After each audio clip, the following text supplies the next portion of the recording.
The Ford Taurus, produced until 2019, is known for specific issues in its used models from the 2000s to 2019. Key problems include transmission failures, engine issues, electrical faults, and recalls. Transmission failures are common, especially with the 6F35 automatic transmission. Engine issues include timing chain stretch in 3.5-liter V6 engines and turbocharger failures in EcoBoost 2.0 engines. Electrical faults often stem from wiring harness corrosion. Recalls have addressed airbag sensor problems and brake booster issues. Be aware of these issues when considering a used Taurus, and know these are things to look out for. Preventative maintenance is key to keeping your Ford Taurus reliable.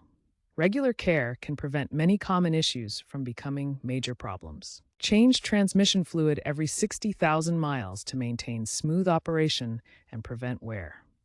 Watch for shuddering or slipping, which indicates potential transmission issues that need immediate attention. Regularly check coolant levels to prevent leaks that could lead to overheating and engine damage. Use an OBD2 scanner to diagnose error codes and identify problems early before they worsen. If facing major repairs, consider junkyard parts or DIY fixes to save costs, but prioritize OEM or high-quality aftermarket parts for critical components. Be aware that parts are becoming more scarce as the Ford Taurus ages, so plan maintenance accordingly.